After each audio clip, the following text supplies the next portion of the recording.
अस्सलाम वालेकुम, good morning. क्या हाल है आप लोगों का? वेलकम टू जियो पाकिस्तान। कैसे हैं? अच्छा जी, मैच की जल्दी से बात कर लें। Karachi better luck next time Karachi. But Karachi fought, बात तो सारी ये है। कल जी मुल्तान और कराची का मैच था, ऑफ कोर्स आप लोगों ने तो देखा ही होगा।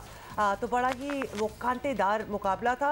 It could have been anybody's game, but I was just thinking कि what is up with Karachi. अच्छा, but at the same time मैं इमाद को यहाँ क्रेडिट देना चाहूँगा, क्योंकि वो जिस तरह से एक वीक टीम को निस्बतन लीड कर रहे हैं और जिस तरह से उनकी अपनी इंडिविजुअल परफॉर्मेंस है, ही सर्टनली डिजर्व्स बेटर पोजीशन आगे चलकर अपने करियर में पाकिस्तान टीम के लिए। कैप्टनसी उनकी अच्छी है, उनकी इंडिविजुअल परफॉर्मेंस भी ठीक ही चल रही है।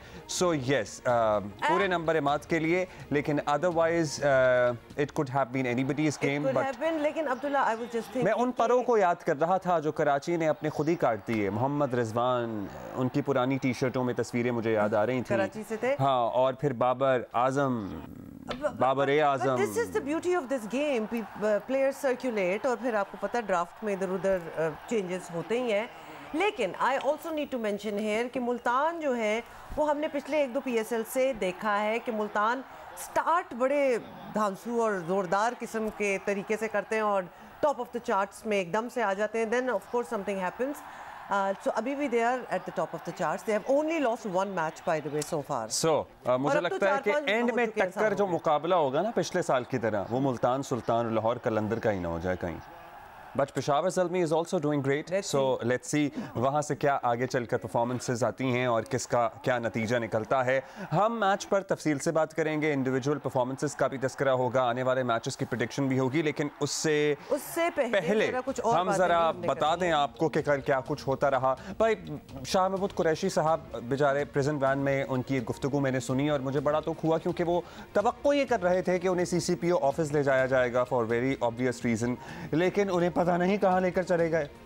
ये ज़्यादती नहीं है उनके साथ। हमें क्या पता कि कहाँ लेके चले गए, लेकिन मगर आप अगर गिरफ्तारी देने के लिए आ रहे हैं तो आप कैसे कोई तवक्को कर सकते हैं, ये मुझे बताइए। लेकिन चूज तो नहीं कर सकते ना कि जी भाई अब मुझे मतलब होटल ले जाओ या उधर ले जाओ। यू हैव गिवन अप, फिर आपके साथ आगे जो हो वो तो होता ही है। बट ये मुझे क्यूट सी बात लगी थी bye the way. Of course ये उनकी तरफ से PTI की तरफ से बड़ा सीरियस किस्म का एक है जेल भरो, लेकिन पुलिस ने अपनी वो वैन खोली हुई थी और जो लोग आते जा रहे थे वो कह रहे थे आइए बैठ जाइए। ऐलान भी कर रहे थे, साथ ऐलान भी कर रहे थे कि जिसने अपनी गिरफ्तारी देनी है तो वो वेलकम जरूर आए। तो वो इट साउंडेड वेरी स्ट्रेंज। मौका भी देखें और विक्ट्री के निशान भी देखें और उसके बाद की बेबसी भी देखें, जब वो कह रहे थे हमें तो तवक्को थी कि हमें CCPO के दफ्तर ले जाया जाएगा। खैर, हम इस पे आगे चलकर तज्जिया भी लेंगे, ज़रा आगे क्या सूरत हाल बन सकती है उस पर भी बात करेंगे। और सरप्राइजिंगली पाकिस्तान तहरीक इंसाफ के रहनुमा शौकत यूसुफ ज़ई साहब हमारे साथ मौजूद होंगे।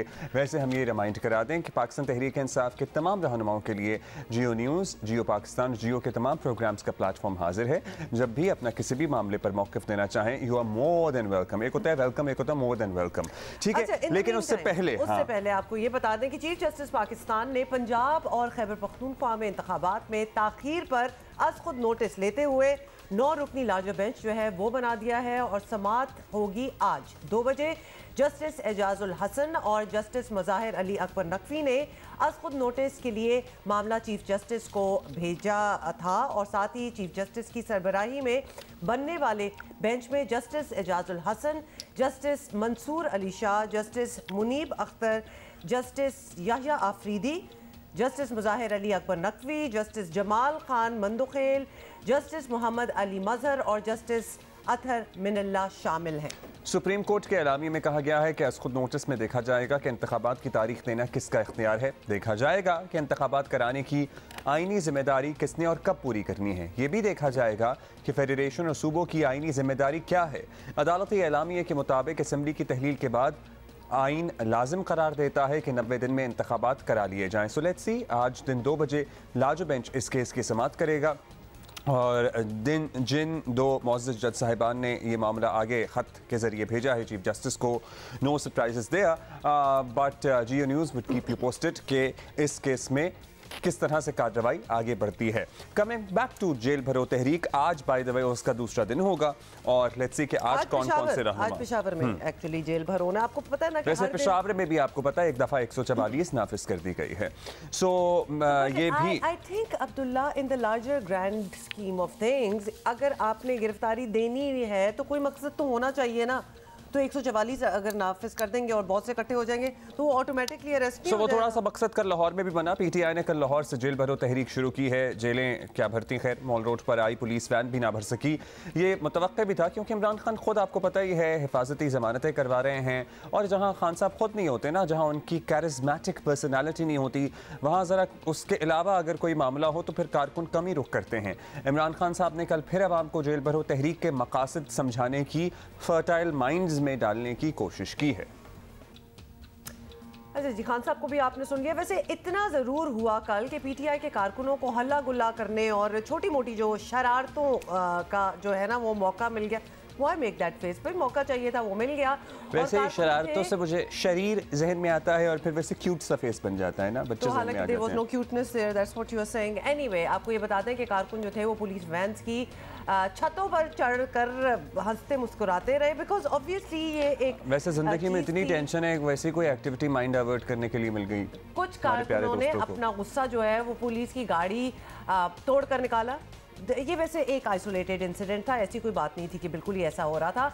और पुलिस कारकुनों को वैन में बिठाने के लिए मेगाफोन पर ऐलानात भी करते रहे। इसको मेगाफोन कहते हैं? मुझे तो हमेशा लगा इसको भोंपू कहते हैं। तुम भोंपू कह लो यार। मतलब होता मेगाफोन ही है, बट कहने का मतलब ये है कि क्या ऐलानात थे, जरा सुन तो सबसे ज्यादा फनी लगा। ऐलानात वर द फनीएस्ट। अस्सलाम वालेकुम। ये जो पीटीआई के कारकुनान जेल जाना चाहते हैं, ये प्रिजन वैन ओपन खड़ी है, आप उनमें बैठ सकते हैं। शुक्रिया। जी वालेकुम सलाम। ये हम जेल जाना चाहते हैं। मतलब लिटरली जैसे जब आप किसी अड्डे पे जाए ना और आपने बस वगैरह होती है तो सारे अपने वो अनाउंस कर रहे होते हैं कि जी ये मुल्तान जा रही है, तो ये फैसलाबाद जा रही है। ये वो वाली अनाउंसमेंट है। मैं कहता हूँ जिसने गिरफ्तारी देनी है आइए बैठिए। इस अनाउंसमेंट में वैरायटी भी लाई जा सकती है। हमारे बहुत अच्छे भाई बहन जो नहीं जो फल फरोश हैं या सब्जी फरोश हैं, they have different styles of luring, they are so much better. So उनकी भी खिदमत हासिल की जा सकती हैं और you know this can be very interesting and entertaining.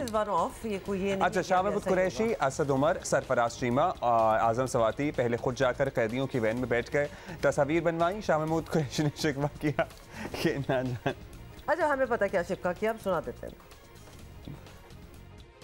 आप अंडर अरेस्ट हैं और आप प्रिजन वैन की तरफ चले। मैंने मुज़ाहमत नहीं की और मैं प्रिजन वैन की तरफ चला आया। न जाने कहाँ ले जा रहे हैं, मेरा ख्याल था CCPO ऑफिस लेकर जाएंगे, लेकिन वो गुजर चुका है और कहीं और लेकर जा रहे हैं। जहाँ भी लेकर जाएंगे वो पता चल जाएगा। और मेरा पैगाम ये है कि कारकुन हर कस्बे में, हर शहर में, हर सूबे में मुतहरिक हो जाएं, बाहर निकले, जेल भरो तहरीक का हिस्सा बन जाएं। अल्हम्दुलिल्लाह आज बैसियत नायब कप्तान मुझे फ़ख्र है कि पहली गिरफ्तारी मैंने पेश की है और अब ये तहरीक का आगाज़ हो गया है। I feel so bad for him। उन्होंने कहा कि CCPO ऑफिस गुजर चुका है। तो जब शाह महमूद जेल के में जेल जाने की ख्वाहिश लिए प्रिजन वैन में बैठे हुए देख रहे होंगे कि CCPO ऑफिस गुजर के पीछे चला गया, तो फिर उनका ये स्टेटमेंट, फिर उनकी टेंशन हुई होगी उनको। ये पुलिस वैन के अंदर जो तस्वीर थी ना विद द विक्ट्री साइन, ये बहुत मेरा ख्याल है मकबूल होगी in coming days and times. And they are very happy. And फिर certainly इन लीडरान का नाम सुनहरी अल्फाज में लिखा जाएगा इस तस्वीर के साथ। ये तस्वीर अब्दुल्ला, ये वो हरावल दस्ता है जिसने कुर्बानी दी। इन लीडरान का नाम लिखा जाएगा। ये तस्वीर मैं बता रहा हूँ आइकॉनिक बनेगी आने वाले दिनों में। और मुस्लिम लीग नून का क्या मौक़िफ़ है जनाब? उनका मौक़िफ़ ये है कि जेल भरो तहरीक नहीं है, ये जेल बचो तहरीक है। वो भी क्या कह रहे हैं सुन लेते हैं आप। आज तमाशा क्या है कि आपको अदालत बुला रही है, आपको FIA बुला रही है, आपको नैब बुला रही है, आपको अदारे बुला रहे हैं। आप क्या कर रहे हैं? जेल भरो तहरीक, किसकी आगाज़ ज़मानत से शुरू होती है। ज़मानत से शुरू होने वाली तो जेल बचो तहरीक होती है। और घरेलू खातून को नोटिस चला गया नैब का। वाह वाह वाह वाह वाह, इस घरेलू खातून के जादू टोने ने इस मुल्क को तबाह किया है। इस घरेलू खातून ने हर जो ऑफिशियल तकर्री है वो इस घरेलू खातून ने की है। अगर घरेलू खातून है तो FIA के आगे पेश और कहे मैं घरेलू खातून हूँ। बताएं कि मैंने घड़ियां चोरी नहीं की, बताएं कि मैं अल-कादर ट्रस्ट की ट्रस्टी नहीं हूँ, बताएं कि वो उस ऑडियो में 3 कैरेट का हीरा 5 कैरेट का हीरा मेरे लिए नहीं मांगा गया, बताएं कि मैंने तोशा खाना के गले के हार हीरों के हार चोरी नहीं किए। ये घरेलू खातून का ड्रामा और तमाशा बंद करें। कोई घरेलू खातून नहीं थी, वो आपकी चोरी की एडवाइजर थी।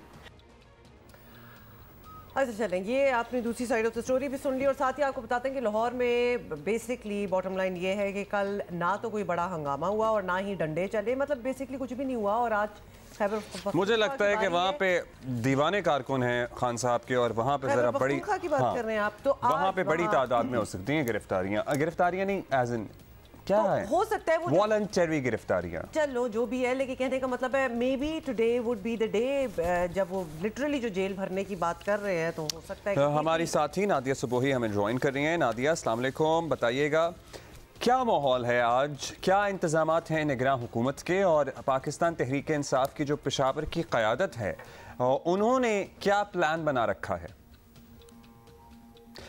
नादिया को तो मेरा ख्याल है अभी हमारा राब्ता नहीं हुआ नादिया से।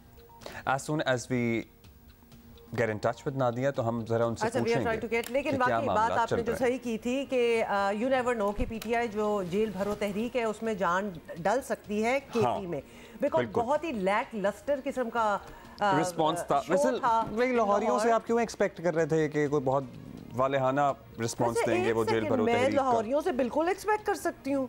खान साहब उधर बैठे हुए हैं, गढ़ उनका इस वक्त वो बना हुआ है, जोश जो है खान साहब के ज़मान पर घर के बाहर जब इनको बुलाते हैं तो बहुत ज़्यादा इम्प्रेसिव तादाद में लोग आ ही जाते हैं, सड़कें ब्लॉक हो जाती हैं। अब जेल भरने के लिए था तो व्हाई डिडंट दे कम? आगे आना चाहिए था ना। फिर मुश्किल काम है तो आसान काम के लिए तो ऐसी चीजें नहीं होती ना, फिर मुश्किल ही होना था। इनकलाब ऐसे तो नहीं आते ना फिर। एग्जैक्टली और जिस तरह वो इनकलाब की बातें हो रही थी तो हम मतलब I am sorry but I had this expectation कि बहुत ज़्यादा मतलब 500 वुड बी द फिगर के अरेस्ट हो गए। By the way Fawad Chaudhry कहते हैं कि ये कोई 70-80 लोग नहीं है, जो कि पुलिस का ये कहना है कि हमने कुछ 70-80 लोग ही किए हैं अरेस्ट। वो कहते हैं कि 200-300 फिगर, तो वो तो बड़ा फिगर बता रहे हैं। आई डोंट नो वो अरेस्ट किधर हुई हैं। नादिया आ गई हैं तो उनसे जान लेते हैं। नादिया आ गई? अच्छा फवाद चौधरी को सुनना है हमने क्या?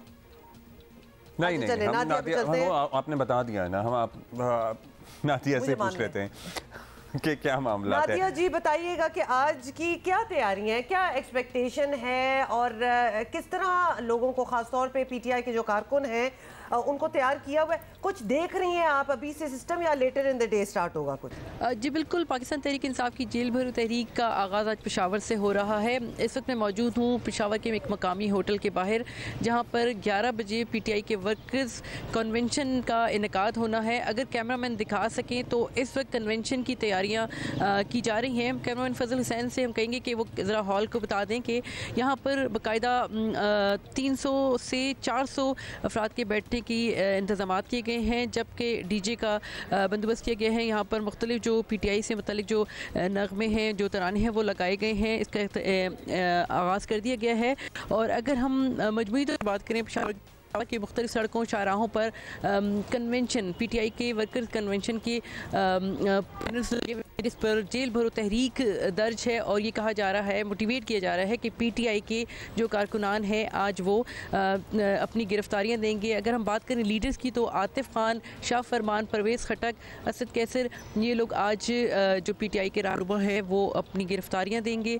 दूसरी जानिब ज़िला इंतज़ामिया ने ज़िला दफ़ा 144 नाफिज कर दी है, जिसके तहत जहाँ भी 5 से ज़्यादा अफराद इकट्ठे दिखाई दिए तो उनके खिलाफ कार्रवाई होगी। जी अच्छा नादिया, एक दफ़ा फिर बताइएगा, अगर आपने बता दिया कि इसको लीड कौन करेगा? ये कन्वेंशन भी है और उसके बाद ऑब्वियसली गिरफ्तारियां भी मुतवक्के हैं।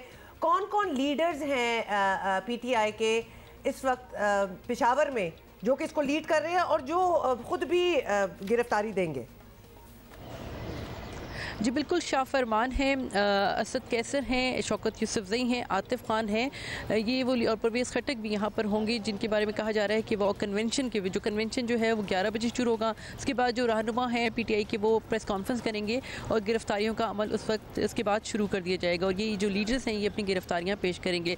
दूसरी जानब अगर हम बात करेंगे जेलों की, तो खैबर पख्तूनख्वा में मजमूई तौर पर 43 जेलें हैं, जिनमें से 39 जेलों के जो सुपरिटेंडेंट्स हैं उन्होंने जेल इंतज़ामिया जो IG जेल खानाजात को ये भी लिखा है कि उनके पास जेलों में गुंजाइश से ज़्यादा कैदी पहले ही से मौजूद हैं और उनका बजट भी नहीं है कि जिसके मुताबिक अगर गिरफ्तारियां अमल में लाई जाती हैं तो उनको ये अकोमोडेट कर सकेंगे। जिस पर IG जेल खानाजात ने 4 जेलें, जिसमें बन्नू, मर्दान, पेशावर और डेरा इस्माइल खान की जो सेंट्रल जेल्स हैं उसमें ऐसे अफराद जो PTI से जिनका ताल्लुक है और जेल भरो तहरीक में अपनी गिरफ्तारियाँ देंगे तो उनको इन जेलों में अकोमोडेट किया जाएगा। जी ऑलराइट, और इंतज़ामिया ने या निगरान हुकूमत ने, रिपीट कर दीजिएगा, क्या प्लान बना रखा है? इन लोगों को एहतजाज की इजाज़त होगी, ये सिर्फ कन्वेंशन कर कर डिस्पर्स हो जाएंगे? कल लाहौर में थोड़ा सा हंगामा क्योंकि हुआ है तो यहाँ उससे निपटने के लिए किसी भी सूरत हाल से कोई तैयारी की गई है? 144 भी नाफिज हुई है, तो वो एग्जैक्टली किधर हुई है? बिल्कुल, पेशावर की अगर हम बात करें तो ज़िला इंतज़ामिया ने दफ़ा 144 का नफाज तो कर दिया है। अब तक यहाँ पर जो पुलिस एहलकार वो दिखाई नहीं दिए थे, ताहम अब सिक्योरिटी के इंतजाम यहाँ पर शुरू हो गए हैं और पुलिस एहलकार यहाँ आना शुरू हो गए हैं। अगर हम बात करेंगे मजमूई तौर पर सिक्योरिटी की तो सैकड़ों पुलिस एहलकार जो है वो कन्वेंशन की जो है सिक्योरिटी पर मामूर किए गए हैं और तवक्को यही की जा रही है कि रात को जो वज़ीर मशीर जेल खानाजात हैं उन्होंने यही बात की थी कि अगर PTI वाले गिरफ्तारियाँ देते हैं तो वो हमारे जेल में मेहमान होंगे। तो फ़िलहाल जो अभी सूरत हाल है वो काफ़ी पुरअमन है, ऐसी कोई सूरत हाल दिखाई नहीं दे रही। अब इसका बाद में अंदाज़ा होगा कि अगर कोई मज़ाहमत होती है तो PTI वालों ने क्या अपनी हिकमत अमली तैयार कर रखी है और हुकूमत की जानिब से जो ज़िला इंतज़ामिया ने उन्होंने सिक्योरिटी के इंतजाम जो है वो तो बेहतर अंदाज में कर रखे हैं। जी ऑलराइट नादिया, हम आपसे फिर थोड़ी देर में आई गेस अगले घंटे में रब्ता कर लेते हैं क्योंकि 11 बजे टाइम दिया गया है वर्कर्स कन्वेंशन का। Will try to get in touch after 10 AM before 11 तो वो एक कोई एक्टिविटी जिसे कहते हैं ना शुरू हो जाएगी जो है वो। अच्छा जी, अभी हम इसी प्लान की बात कर रहे हैं तो रहनुमा पाकिस्तान तहरीक इंसाफ शौकत यूसुफजई हमारे साथ हैं। बहुत बहुत शुक्रिया, आपका भी नाम लिया गया है जिन्होंने गिरफ्तारियां देनी है। आज ये बताइए, तहरीक इंसाफ ने जेल भरो तहरीक का आगाज़ जो है वो लाहौर से किया और पहला दिन बज़ाहिर हमने देखा कि कोई बड़ी गैर मामूली चीज़ जो है वो देखने को नहीं मिली।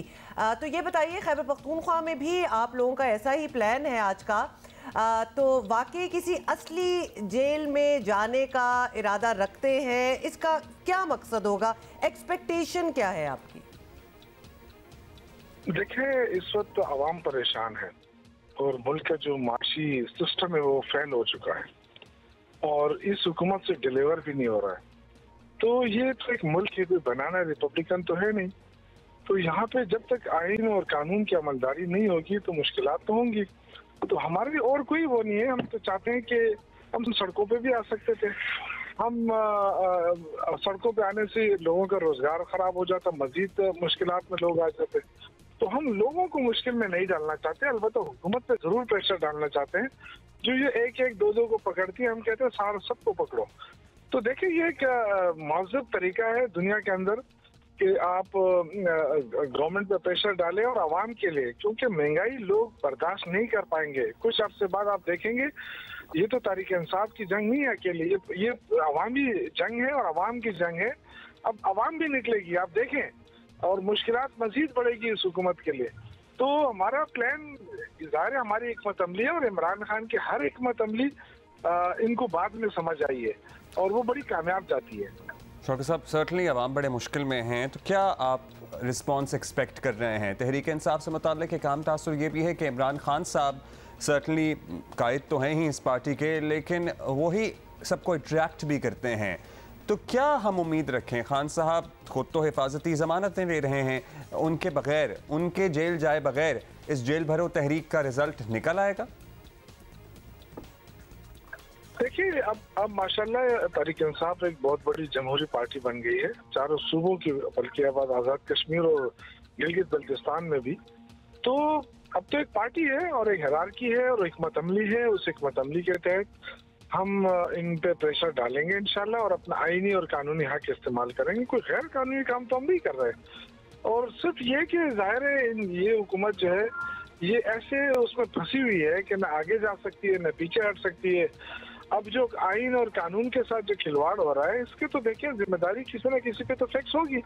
अब 90 डेज में इलेक्शन कराने लाजमी थे, आइन कहता है कि नहीं करा रहे तो कोई ना कोई तो फंसेगा, कोई गवर्नर फंसेगा, कोई हुकूमत फंसेगी। ये जवाब तो देना है इन्होंने, क्योंकि जब तक आप जवाब नहीं देंगे तो ये देखें ये मुल्क है, ये हम सबका है। जिन्होंने भागना तो वो तो भाग गए, जिन्होंने इस मुल्क में रहना है वो इस आवाम की जंग ही लड़ेंगे ना, और आवाम के साथ ही रहेंगे। तो मेरे ख्याल से मुश्किल वक्त है पाकिस्तान के ऊपर, और मुश्किल वक्त में तहरीक इंसाफ आवाम के साथ खड़ी है।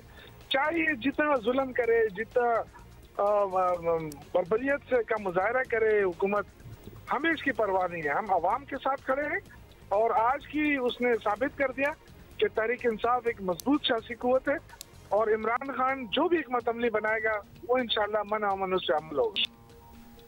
चलिए ये भी हो जाएगा। शौकत यूसुफजई साहब ये बता दें कि वैसे तो पूरे मुल्क में ही लेकिन ख़ास तौर पे खैबर पख्तूनख्वा में बिलखसूस अमन व अमान का एक बहुत बड़ा मसला है। तो अगर इस तहरीक के नतीजे में कोई सिक्योरिटी सूरत हाल बनती है, अल्लाह ना करे, तो हुकूमत को एक और जवाब मिल सकता है इलेक्शन में ताख़ीर का। क्या तहरीक इंसाफ इस चीज़ के लिए तैयार है? ये कभी नहीं हुआ है। आप देखिए कि 2008 में हर हफ्ते धमाके होते थे, फिर भी इलेक्शन हुआ। 2013 में जब इलेक्शन लड़ रहे थे तो उस वक्त सूरत हाल कितनी खराब थी।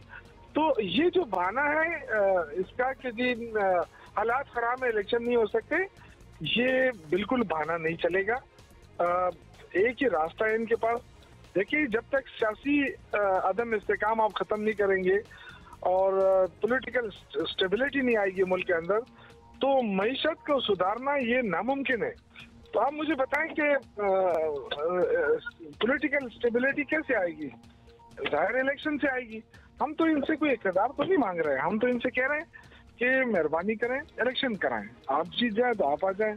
तो ये जो इलेक्शन से फरार इख्तियार कर रहे हैं, ये बिल्कुल मैं समझता हूँ कि एक आइन की बहुत बड़ी वायलेशन हो रही है, और ये इन वायलेशन जो है ये लीड करेगी इंस्टेबिलिटी को।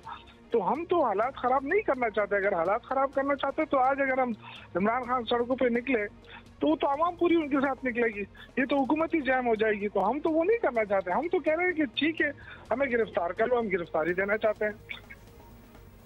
अच्छा अब ये बता दीजिएगा शौकत साहब, मान लेते हैं कि आप कामयाब हो जाते हैं, हुकूमत और कमिश्नर्स खुद या किसी अदालती फैसले के नतीजे में इलेक्शन कराने पर रजामंद भी हो जाते हैं, तो फिर आवाम का नेचुरल सवाल यही बनता है ना कि सूबे में आपका वज़ारत आला का उम्मीदवार कौन होगा, किसको उतारेंगे? कैंपेन में तो बताना पड़ेगा या नहीं? ये फैसला तब होगा जब आप इलेक्शन जीत जाएंगे आपके मुताबिक। ये किसी को फिक्र करने की जरूरत नहीं है। जाहिर है हमारी पार्टी है, इमरान खान जिस पे हाथ रखेगा, और पार्लिमानी पार्टी है, ये पार्लिमान डिसीजन लेती है। ये कोई नामजदगी नहीं है कि पहले नामजदगी करो उसके बाद फिर आप कहें कि इलेक्शन हो। नहीं, इलेक्शन हो जाए और जिसकी नामजदगी होगी पार्लिमानी तरीके से हमेशा रहा है। ये कोई पहली पार्टी नहीं है कि ऐसा कर रही है।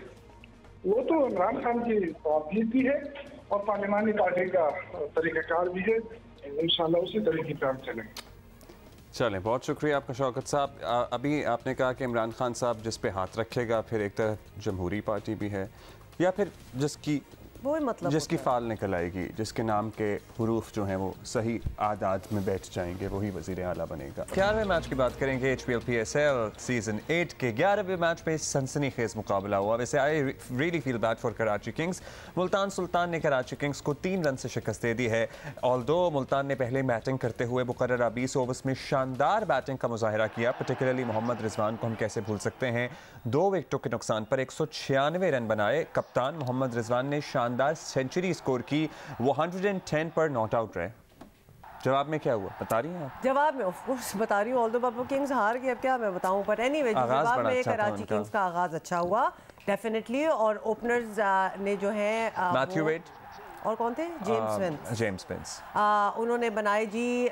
मैथ्यू ने बनाए 20 और जेम्स ने बनाए 75 और फिर वो मैच फिनिश किए बिना ही रन आउट हो गए। स्टार्ट हो जाए फिर आप ही बता दें, मतलब मैं भी यही कोशिश कर रही थी। लिटरली हुमा एक मौके पर लग रहा था कि मैच आ गया कराची किंग्स के हाथ में, लेकिन कराची मैच फिनिश नहीं कर सका। किंग्स को आखिरी गेंद पर 5 रन दरकार थे। ये जो होता है ना, ये दिल टूट हो जाता है जब बिल्कुल आपको इक्का दुक्का रन की बात रह गई हो और उस पे लिटरली मतलब यू लूज और you win. In this case Karachi Kings lost. हाँ 3 रन से सिर्फ। हाँ, and I am very happy for Multan because उनका ट्रैक रिकॉर्ड बड़ा ज़बरदस्त जा रहा है, but we live in Karachi so I was feeling very bad for Karachi and I really wanted Karachi to win. तो ये ज़रा सैड सीन हो गया। अच्छा जी, क्या सोच रहे हैं? सिकंदर बख्त ने हमें ज्वाइन किया है और are you doing some calculation? हाँ मतलब आखिरी गेंद पर 5 रन दरकार थे, फिर 3 रन से आए। आखिरी ओवर में 22 रन चाहिए थे, so yes they did try their best. अच्छा, अभी हम सिकंदर बख्त से बात कर लेते हैं। और सिकू, आपने कल मैच देखा? मैं वैसे ज़्यादा नहीं देख सका, आई वाज समवेयर एल्स, लेकिन ओवरऑल हमने फिर हाईलाइट्स देख ली और समरी देख ली। सिकंदर, बॉटम लाइन ये है कि आपको लगता है अभी सो फार जो भी टीमें हैं, Multan is really turning out to be the most impressive one और कराची के साथ थोड़ी सी हार्ड लक चल रही है, या फिर आपको लगता है स्ट्रॉन्गर प्लेयर्स ही मुल्तान के पास थे, particularly in last night's game? देखिए, कल का जो मैच था बहुत ही जबरदस्त मैच था। अब यकीन करें, मैंने कहीं जाना था किसी जगह पे और कहीं फैमिली में शादी थी, उनके यहाँ कॉल आई हुई थी। मैं बैठा रहा पूरी आखिरी गेंद तक। जैसे भी उसने बताया कि 22 रन चाहिए थे आखिरी ओवर में, पहली बॉल पे छक्का लग गया, पहली बॉल पे छक्का लग गया। उसके बाद फिर एक आधा चौका, फिर उसके बाद घसीटते घसीटते वो आखिरी बॉल पे 5 रन, वो रन बन नहीं सके। अमेजिंग मैच, बहुत ही जबरदस्त। मगर जो आपका दूसरा सवाल है ना कि जी ये टीम का फर्क है क्या, तो एक टीम का फर्क है। अब ये देखें कि जो मुल्तान है, उन्होंने अपने जो 4 टॉप के बैट्समैन है ना, उनके जो 5 टॉप के हैं प्लेयर जो बैटिंग करते हैं आकर, वो शान है, रिजवान है, रोसो है, पोलार्ड है और मिलर है। अब मुझे ये बताइए, उन्होंने अपने सारे जो टॉप के प्लेयर हैं उनको यूटिलाइज कर रहे हैं। मैं ये दूसरी टीमों को देखता हूँ कि उनके पास जो टॉप के प्लेयर हैं, किसी को 7 नंबर में भेजते हैं, किसी को वो 8 नंबर में, काम नहीं चलता। और कल जो है, अब ये मैं ब्लेम करूंगा इमाद से भी नहीं लगे और शोएब मलिक को माजरत के साथ अब मेरे ख्याल से ना वो फास्ट बॉलर से डर गए। कल जो बॉलिंग हो रही थी, जो वो एहसानुल्लाह गेंद कर रहा था 140-45 के ऊपर, तो वो उछल कर खेल रहे थे और वो बिल्कुल जो है फास्ट बॉलर को नहीं मार सकते। वो स्पिनर का इंतजार करते हैं, अगर स्पिनर्स आए तो उनसे लग जाती है। उनको चाहिए था इतने सीनियर खिलाड़ी हैं, खड़े होकर मैच जिता देते, आराम से जीत सकता था कराची जिस सिचुएशन में वो आ गया था। मगर वो जो है, अब उनको ये सोच लेना चाहिए कि फास्ट बॉलिंग उनकी बस की बात नहीं है, तो सीरियसली उनको क्रिकेट के बारे में सोचना चाहिए। जिस स्पिनर पे वो खेल सकते हैं। अच्छा, रन आउट जो अगर शायद ना होता तो ये कराची मैच जीत जाता। अच्छा, आपको एक पहले वीडियो लगा दें जल्दी से, क्योंकि हमने आपको दिखाना ये है कि कभी कभार आपको जरा तहम्मुल से काम लेना चाहिए और इतनी जल्दबाजियां नहीं मारनी चाहिए। Even if you are trying to prove कि आप कितने यंग एंड रोबस्ट हैं, जो कि आप नहीं है। जो बाइडेन है, ये बाय द वे सीढ़ियों पे गिरते हुए जहाज की, he is 80 years old, he should be more careful। US president, और ये सीढ़ियों पे चढ़ रहे थे और फिसल गए, और ये पहले भी गिर चुके हैं बहुत बार, तो ही हैज टू बी कुछ रह तो नहीं गया था आपने जो बाइडेन साहब के सीढ़ियों से फिसलने पे मैं कोई इतनी अच्छी कहानी डाल रही थी और आपने इतनी जल्दबाजी करके खत्म कर दिया। मैं कह रहा हूं कि मैं थोड़ा सा ऑफेंड हुआ हूं कि आपने क्यों बताया है इस तरह से। I am trying to warn people, don't try to be so trying to be robust and young. He is 80 years old, और आपको पता है कि जहाज की सीढ़ियां जो होती हैं ना, उनमें जरा गैप भी ज्यादा होता है। तो वैसे ही जवान लोगों को भी जरा संभल के चढ़नी चाहिए, उतरनी चाहिए। Anyway, तो वैसे उनका एयरफोर्स 1 है, उसमें शायद सीढ़ियां उस तरह की नहीं होंगी जिस तरह हम जहाजों की एक्सपेक्ट करते हैं। जिस तरह की भी थी वो गिर गए, देख लें दोबारा। अच्छा चले, ठीक है। मुझे मना किया था, मैंने दोबारा लगा दिया। वैसे ये पहली मर्तबा नहीं है, आपको पता है कि वो गिरे हैं। इससे गिरे is not the right term, फिसले हैं मेरा ख्याल है, इस तरह कर लीजिए। He fell. How about we do it in English? He just fell. तो anyway, तो ये पहले भी कई मर्तबा वो फिसल चुके हैं और एक दफा अपनी साइकिल से भी गिर गए थे। उस वक्त गिरे ही थे, फिसले नहीं थे। ओके, खैर, ये हम बिल्कुल बात इग्नोर करते हुए आगे बढ़ेंगे और जरा एक ब्रीफ सियासी मंजरनामा आपको बता दें पंजाब में आने वाले दिनों में क्या बन सकता है।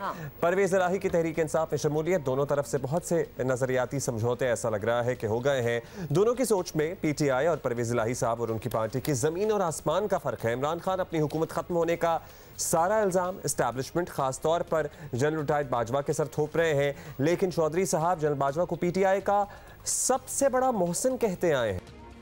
वैसे मैं इस बात से इख्तलाफ करता हूँ कि इनके नज़रियाती जो इख्तलाफ है बेसिकली डीएनए यही है पाकिस्तान तहरीक इंसाफ का।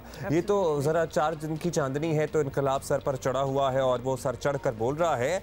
अदरवाइज पीटीआई एंड पीएमएलक्यू का नजरिया तो एक ही है। A match made in heaven, It is. you would say. I would rather object to it कि इनके नजरियाती इख्तलाफात जिस तरह 2018 में इंतखाब जीत कर इख्तिदार में आए थे और उससे पहले की जो सरगर्मियाँ नहीं कारस्तानियाँ रही हैं, मतलब बताइए हमें कि किस बलबूते पे आए थे। बट मूविंग ऑन, आपको ये भी बता दें कि इमरान खान पाकिस्तान की, आपको पता है ना कि हर मुसीबत की वजह जो है वो माजी के हुक्मरानों और मौरूसी सियासत ख़ास तौर पे और सियासतदानों को ही समझते हैं। मगर चौधरी साहब 4 दिहाइयों से हुकूमतों का हिस्सा रहे हैं, हर हुकूमत का हिस्सा रहे हैं और अपने बेटे मुन्नस इलाही को भी अपना राइट हैंड जो है वो बना रखा है। तो मौरूसी सियासत तो इधर ही आप ज़रा चेकआउट कर लें। और साथ ही परवेज़ इलाही को पीटीआई का सदर बनाने का वादा जो है वो आपको पता ही कर लिया गया था, लेकिन पहले से मौजूद कई सीनियर शख्सियात इसलिए उन्हें कबूल करना इतना आसान ना होगा, एक्चुअली बिल्कुल भी नहीं होगा। और शायद यही वजह है कि कल जब फवाद चौधरी कल परसों ये बता रहे थे तो उनको बताते हुए भी ये बात जो थी वो बड़ी मुश्किल पेश आ रही थी। खुद ही देख लें एक दफ़ा। पाकिस्तान तहरीक इंसाफ का हिस्सा बन गए हैं। जो साहब बड़ी मुबारक हो। ਤੁਸੀਂ ਵੀ ਦੱਸੋ ਨਾ ਜਿਹੜਾ ਨਵਾਂ ਸਫ਼ਰ ਸ਼ੁਰੂ ਹੋਇਆ ਹੈ ਇਹਦੇ ਉੱਪਰ ਜਿਸ ਤਰੀਕੇ ਨਾਲ ਜਾਣਾ ਹੈ, ਜਿਸ ਤਰੀਕੇ ਨਾਲ ਅੱਗੇ ਜਾਣਾ ਹੈ ਸਾਰਾ माइक में वो भी और इसके साथ साथ जो चौधरी परवेज़ इलाही साहब को हमने जो तहरीक इंसाफ का सदर बनाना है उसका भी जो है सीनियर लीडरशिप ने उसकी मंजूरी दी है और उसको जो हमारे आइन के मुताबिक जो है वो इस पे आगे चलेंगे और इंशाल्लाह उसके ऊपर भी अमल दरामद जो है वो होगा। This was actually painful to watch even, and this was embarrassing. मतलब Fawad Chaudhary who is never a loss for words, he had nothing to say. एक जुमले में 5 दफा जो है कर दिया जब फवाद चौधरी साहब ने, तो आप सोच लीजिए कि क्या वो कहना चाह रहे थे और क्या उनके दिल की आवाज़ थी। ये बड़ा मुश्किल था फवाद चौधरी के लिए, ये नजर आ रहा था। खैर, इमरान खान साहब की गिरफ्तारी की सूरत में कौन पार्टी लीड करेगा ये भी एक अहम सवाल है। ये भी तासुर है कि परवेज़ इलाही इमरान खान को जो हैं दोनों गुड कॉप बैड कॉप खेलते रहेंगे, मिलकर इमरान खान जारहाना बयानात देते रहेंगे और चौधरी बिरादरान तो आपको पता ही है मट्टी पाव के लिए मशहूर ही हैं। Exactly. ठीक है, सो शायद इसके लिए सभी तैयार हैं। यार आपको पता है कि मेरी कोशिश होती है, मैं खुलाकुन आदमी हूँ कि सबको हम इकट्ठा करें। जो मसाइल हैं असल जो इकानमी का बेड़ा गर्क कर दिया शहबाज शरीफ ने और नून लीग ने, उसको हम ठीक करें। अब चौधरी बरादरान themselves have split, तो वो तो वो दोनों मिलकर मट्टी पाते थे। अब देखना ये है कि अकेले मट्टी पाओ प्रोग्राम इनका कितना कामयाब रहता है। लेट्स सी क्या होगा। एनीवे, साथ आपको ये भी बता दें कि परवेज़ इलाही की पीटीआई में शमूलियत से पंजाब की मजमूई सियासत पर शायद बहुत ज़्यादा असर ना पड़े, लेकिन दिहाइयों से मुट्ठी की तरह मुत्तहिद जो चौधरी ख़ानदान है ना वो टूट गया, वो ख़त्म हो गया और एक अहद था जो तमाम हुआ। खैर, अभी हम इसी पे बात कर लेते हैं। साबिक एमपी पंजाब रहनुमा मुस्लिम लीग काफ एहसान उल हक साहब हमारे साथ मौजूद हैं। चौधरी साहब, मुस्लिम लीग काफ के अक्सरियती मुंतखब नुमाइंदे तहरीक इंसाफ में शामिल हो गए हैं। अब आपको हम रहनुमा तहरीक इंसाफ ही लिखें, पुकारें, पहला सवाल तो यही बनता है। काफ लीग से बड़ा पुराना ताल्लुक़ ख़त्म करने का फैसला इंश्योर आसान तो नहीं होगा।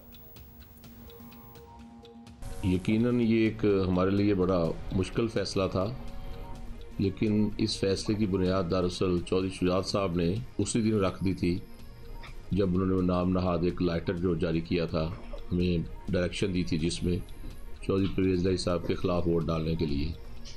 उसी दिन से हमारी पार्लियामानी पार्टी ने चौधरी शुजात साहब से अपने जो रास्ते थे अलहदा कर लिए थे और हमारा तहरीक इंसाफ के साथ चूँकि पहले दिन से ये अलायंस था और उन्होंने हमें चीफ मिनिस्टरशिप भी ऑफ़र की और चीफ मिनिस्टरशिप भी चौधरी साहब ने चलाई बड़ी आसान तरीके से।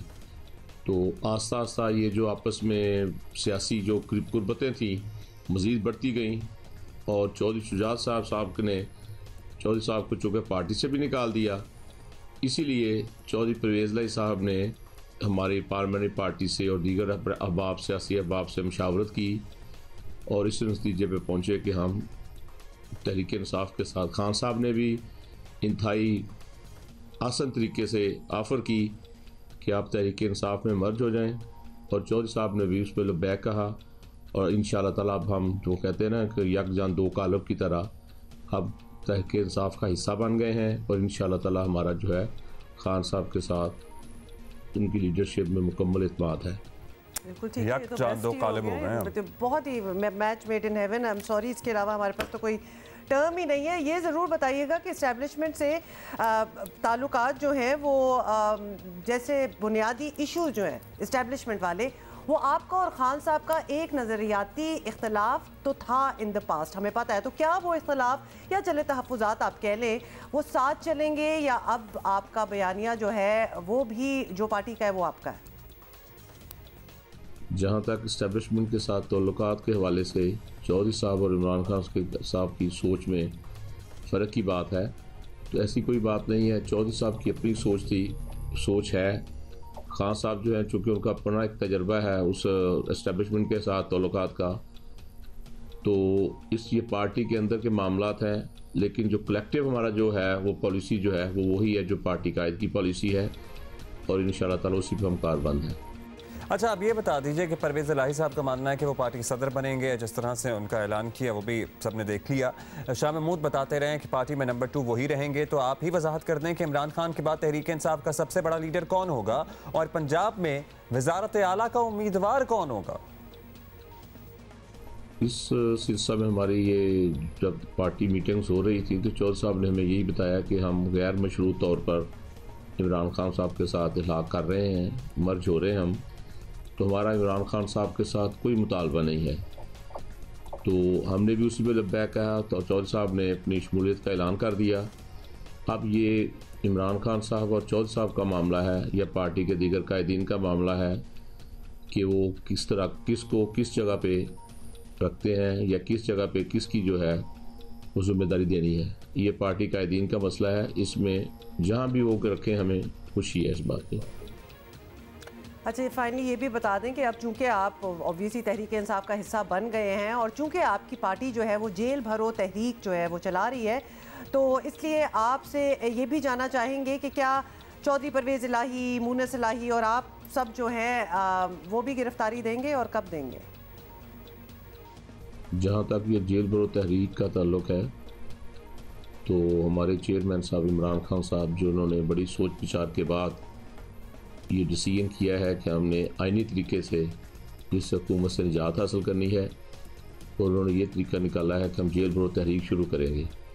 इस सिलसिले में हमें चौधरी परवेज़ इलाही साहब ने भी खुसूसी हिदायत जारी की हैं कि आपने भी सब ने बढ़ चढ़ कर, जब पार्टी डिसीजन फैसला करेगी, आप सब लोगों ने बढ़ चढ़ कर जेल भरो तहरीक का हिस्सा बनना है।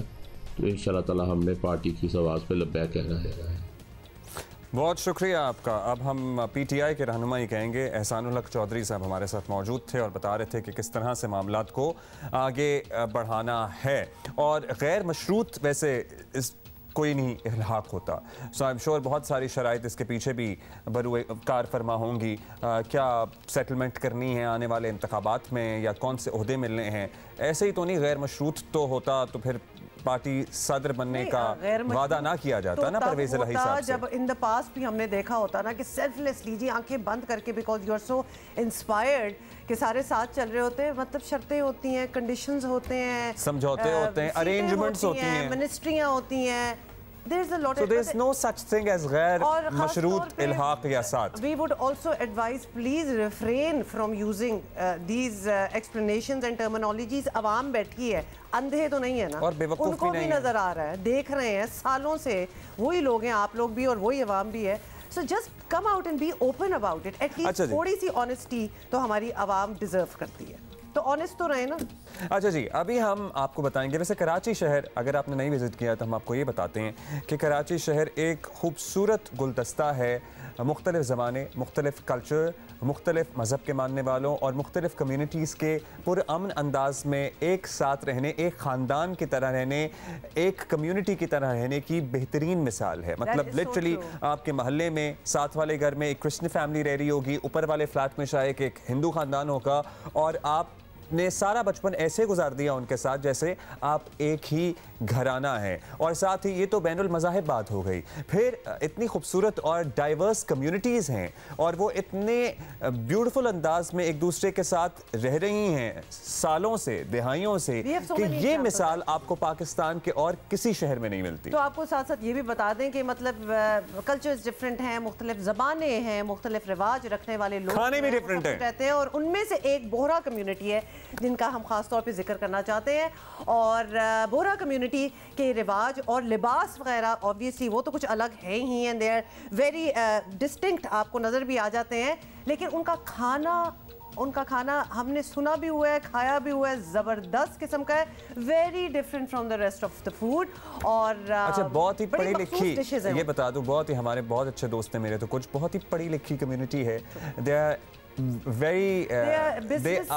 Are very sharp business community और बहुत ही अक्लमंद अंदाज में आपको गाइड कर सकते हैं कि कारोबार किस तरह चलाना है, किस तरह तरक्की करनी है, किस तरह आगे अपने आप को बढ़ाना है, अपने खानदान को बढ़ाना है। लेकिन इनके खाने की भी कोई मिसाल नहीं मिलती है। खाना टुडे बिकॉज क्या दिखा दें, हम अपने गेस्ट को भी इंट्रोड्यूस करा दें और बता दें आपको कि आए किस तरह है। अदनान मोहम्मद हमारे साथ हैं, हुज़ैफा शबीर हमारे साथ हैं, और कैसे हैं आप लोग। बोहरा फूड फेस्टिवल जो है वो हो रहा है कराची में, और ये हमारे लिए, अब्दुल्ला आप जाए ना जरा। हाँ, मैं जाता हूँ, मैं तो वायर्ड अप हूँ, मैं जा नहीं सकती। जरा हसन भाई आप थाल दिखाइएगा। So meanwhile I will just focus on the food, it is amazing, और ये खास तौर पे हमारे लिए सुबह पूरा थाल बना के लाए। बोरा वेडिंग्स भी बहुत इंटरेस्टिंग होती हैं, आपको पता है। उसमें भी इसी तरह जमात खाने में एक ज़मीन पे बैठ के फर्शी महफिल का सा एहतमाम किया जाता है, and they are also a beautiful part of their culture. अस्सलाम वालेकुम। अच्छा, अब अगर हम इस पे क्लोजअप पे आ जाएं, इस थाल पे आ रहे हैं। अच्छा, इसमें एक चीज़ तो मैंने पहचान ली है, जिसे कहते हैं मलाई खाजा। वो तो हमने पहचान ली है क्योंकि हमारा एक बोरी दोस्त है, उसकी विलादत हुई थी उसके बच्चे की, तो वो हमें बेहतरीन किस्म का मलाई खाजा देकर गया था। अब हमें कौन बताएगा, नान बताएंगे, हुज़ैफा बताएंगे? बेसिकली जो थाल है उसमें हमने खाना खाना है, ये एक हमारी रिवायत, एक ट्रेडिशन है। अच्छा, ये खाना ज़मीन पर बैठकर ही खाया जाता है? डेफिनेटली, क्योंकि एक फैमिली माहौल, एक कल्चर है, फ्रेंड एंड फैमिली साथ में गैदर होती है और उसके साथ बैठ के खाती है, तो एक उसके अंदर मुनफरिद अंदाज आता है और आपकी एक कम्युनिटी का फील आता है, आपकी मोहब्बत का ये पूरा तासुर आता है, और खाना जिस मोहब्बत से बना होता है उसको खाने की लज्जत भी होती है। अच्छा, मुझे ये बताइए कि शबीर भाई कि हमारे यहाँ दिल्ली वालों में होता है एक लंबा सा दस्तरखान लग जाता है, ठीक है, आपके यहाँ एक चकोर दस्तरखान सा बिछता है और उसमें सब राउंड बैठते हैं, इर्द गिर्द बैठते हैं। अच्छा, प्लीज ये बता दें कि इसमें से एपेटाइजर क्या है, क्योंकि मैं आप जरा खाने पे आ जाएं, फर्दन बारी बारी चीजें समझाते हैं। एक सीक्वेंस है कि वी स्टार्ट विद द नमक, ठीक है, नमक, और वो हमारा मेटाबॉलिज्म बेहतर करता है। स्टार्ट करते हैं हम इसी से। फिर उसके बाद हम बोलते हैं मिठास, ठीक है, मीठे को बोलते हैं मिठास। वी स्टार्ट विद द मीठा, और जो आपका मीठा होगा उसके बाद आप जाएंगे मिडिल कोर्स की तरफ, और आप इसके बाद उसकी तरफ बढ़ेंगे खारास की तरफ, ठीक है। ये नमकीन जो डिश होती है उसको हम खारास कहते हैं। एनी नमकीन डिश, खारा, जैसे खारा पानी नहीं होता। बोरा फ्राइड चिकन इसमें हो गया, और स्पेशलिटी जो हमारी है कटलेस है, हमारे शामी कबाब है, ये बहुत सारी और भी स्पेशलिटीज़ है। फिर उसके बाद हम जाते हैं मिडिल कोर्स की तरफ, जिसमें आपका एक सालन होता है, जैसे ये वाइट रोस है। और क्या है? वाइट रोस है। वाइट रोस हमारा बहुत स्पेशल चिकन है या चिकन वाइट रोस है, आप मीट कोई भी कह लें इसमें, अच्छा, कोई भी मीट, ठीक है ना, मीट आइटम में होगा। राइट। उसके बाद जैसे ये हमारी स्पेशल डिश है काड़ी चावल, जैसे कड़ी चावल also made with the meat. ये इसमें वो बेसन के पकौड़े, पकौड़े नहीं, हमारे यहाँ तो कड़ी में पकौड़े होते हैं ना। काड़ी है, ये काड़ी है। इट्स अ काड़ी। So, इसमें क्या बीफ है, मटन है, चिकन है, क्या होता है इसमें? इसमें चिकन भी आता है, इसमें बीफ भी आता है, इसमें मटन भी आता है। मोस्टली हम मटन यूज करते हैं। सही, ठीक है ना। अच्छा बताएं, आपका खाना स्पाइसी होता है या नॉर्मल सा?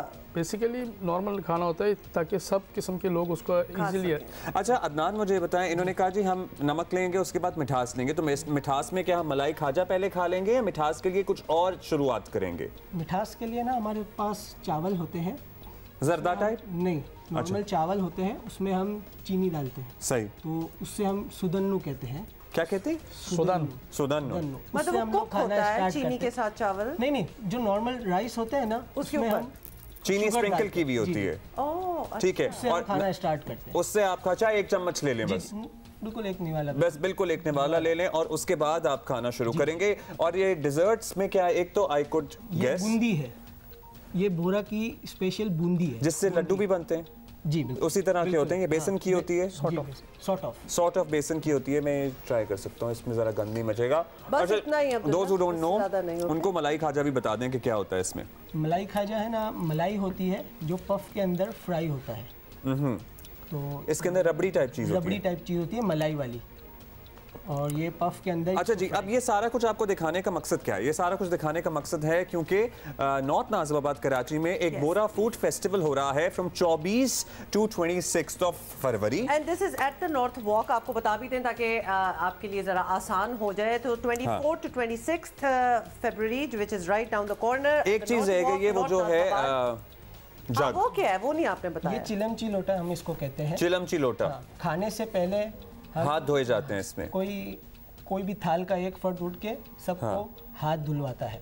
वंडरफुल। अच्छा ये बताएं, ये जो प्रैक्टिस है ये हाथ धुलवाने वाली खास तौर पे बड़ी अच्छी भी लग रही है, ये फॉलो भी होता है या अब जरा आपको पता है कि बड़ी फास्ट लाइफ हो गई है और हर चीज़ बड़ी तेज करनी होती है, ये फॉलो किया जाता है? देखिए मोस्टली होता है कि मोस्टली जगह पे जब आप किसी को इनवाइट करते हैं तो ये ट्रेडिशन पूरा फॉलो होता है उसमें। ओके ठीक है ना। घर में जब दावत वगैरह घर में होते हैं तो थोड़ा सा इनफॉर्मल भी चलता है, लेकिन ये थोड़ा सा है तो ये करते हैं हम फॉलो।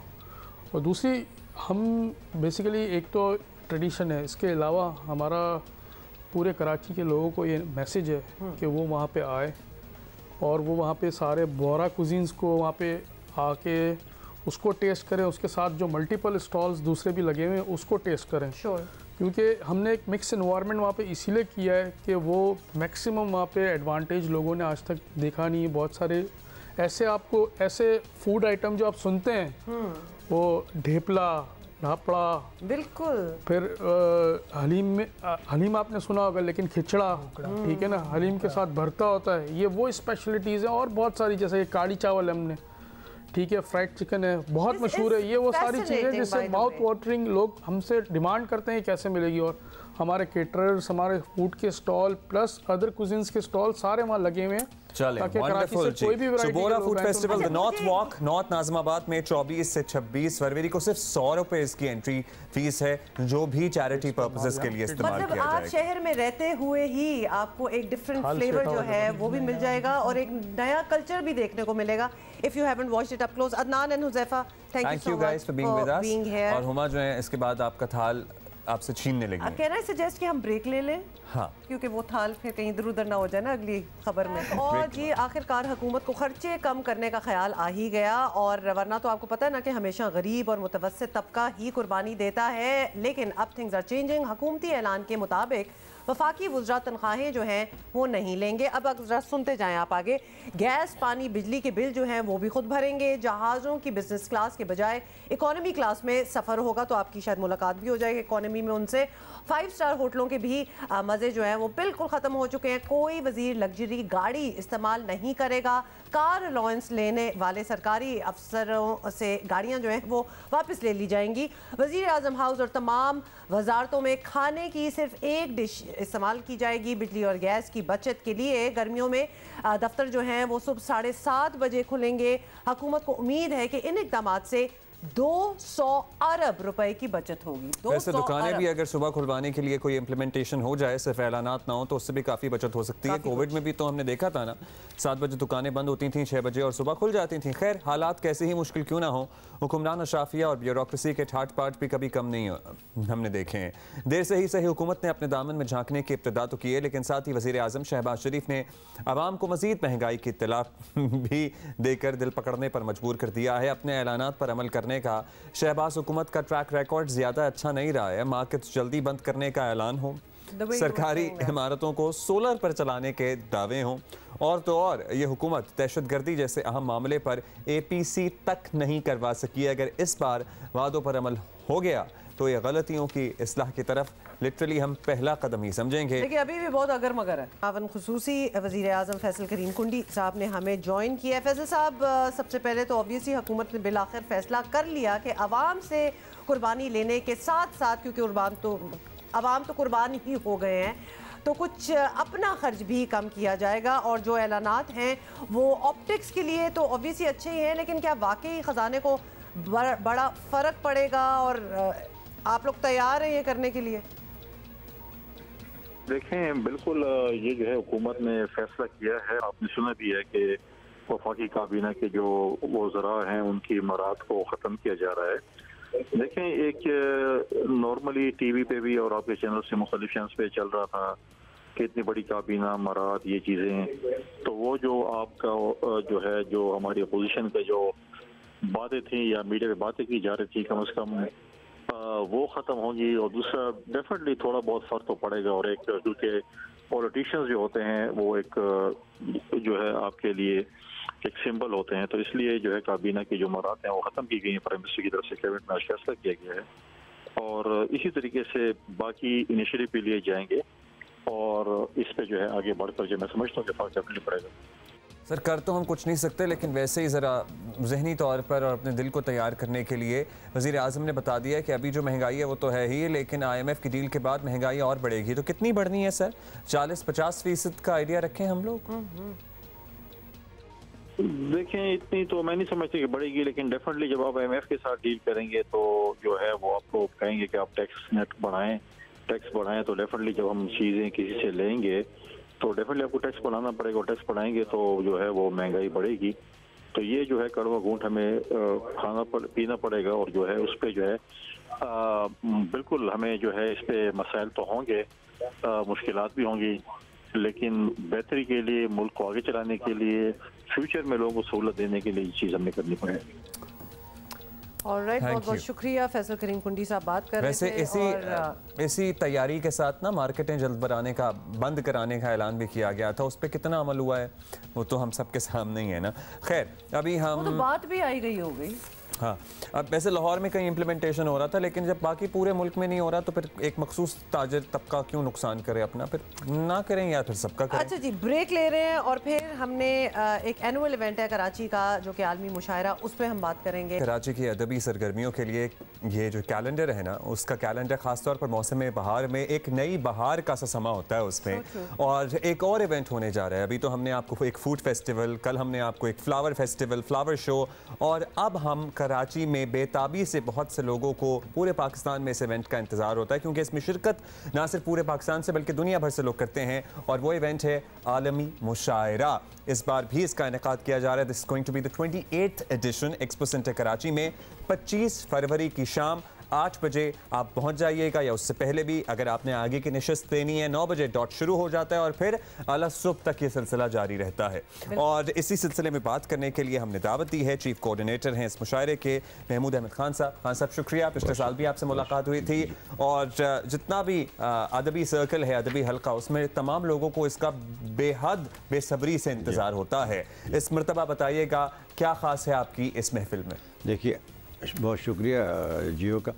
25 फरवरी को हम ये मुशायरा साकनाने शहर कायद के तहत कर रहे हैं, और ये हमारा 28वां मुशायरा है। दुनिया भर में किसी भी जगह ऐसा नहीं हुआ कि कंटिन्यूसली मुशायरे होते रहे हों। ये पाकिस्तान नहीं, दुनिया भर का एक रिकॉर्ड है।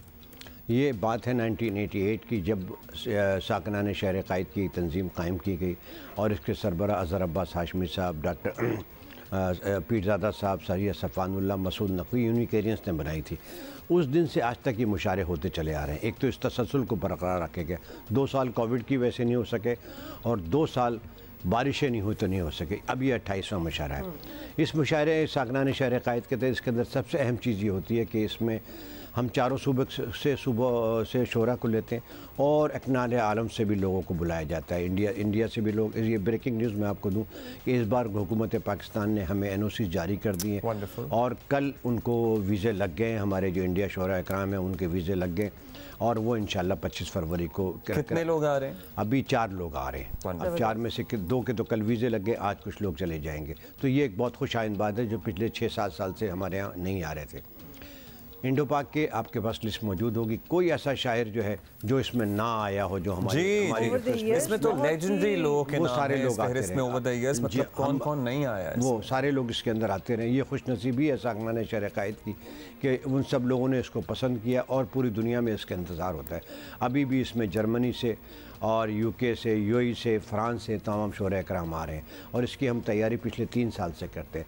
शोरा का सिलेक्शन जो है डॉक्टर पीरजादा साहब वो करते हैं और वो उन्हीं के ज़रिए हम जो है ना शोरा को। अच्छा सर, ये बताइएगा, ये तो चले इस्टेब्लिश्ड हैं सारे शायर और ऑब्वियसली लोग जानते हैं, उनको सुनते भी हैं, कोई नए आप बताएं कि फ्रेश ब्लड भी आ रहा है इसमें, नए लोग भी आ रहे हैं? देखिए, मैं आपसे अर्ज़ करूँ, बहुत अच्छी आपने बात की। इसमें 3 लड़के हैं बिल्कुल नए।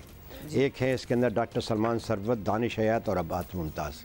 हमने एक नया काम अभी ये किया पिछले दिनों कि हमने सीनियर शोरा से डॉक्टर पीरजादा कासिम साहब से, सहर अंसारी साहब से, अनवर शऊर साहब से, महमूद शाम साहब से और खालिद इरफान साहब से, और इनमें से जो लोग जो इसमें और लोग भी थे ना, उनको हमने एक जगह रिक्वेस्ट करके कहा ख्वाजा रज़ी हैदर साहब से कि अनवर के भाई आप लोग थोड़ा सा टाइम दें।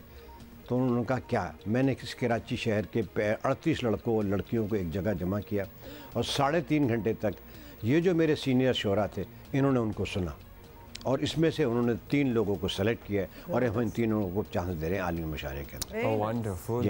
तो मैं अब चाहता यही हूँ, हमारी तंजीम भी यही चाहती है कि हम यूनिवर्सिटीज़ के जो स्टूडेंट्स हैं उन सबको इसके अंदर जोड़ दें। ये अदबी महफिलों के अंदर वो आएंगे तो शायद जो उनकी और सरगर्मियाँ हों उससे उनको टाइम निकल जाएगा, वो इसमें आ जाए। और अगर चलें पढ़ नहीं रहे तो सामे के तौर पर तो ज़रूर शिरकत करें ना एटलीस्ट। आप यकीन माने, मैं आपको ये एश्योरेंस देता हूँ कि पिछले साल हमारे साथ पास 15,000 लोग आए थे। 15,000 9 बजे से लेकर एक शहर आबाद होता है अल्हम्दुलिल्लाह। और इसके 3 महीने पहले जो है हमें बड़ी तैयारी करनी पड़ती है, पूरी एजेंसीज वगैरह और तमाम हमारे पार्किंग के इंतजाम, तमाम इंतजाम। वहाँ फूड के स्टॉल लगाते हैं, वहाँ हम किताबों के बहुत बड़े स्टॉल लगाते हैं, किताबों के 10 स्टॉल लगाते हैं, जितने बड़े पब्लिशर हैं वो लगाते हैं, फूड स्टॉल लगाते हैं।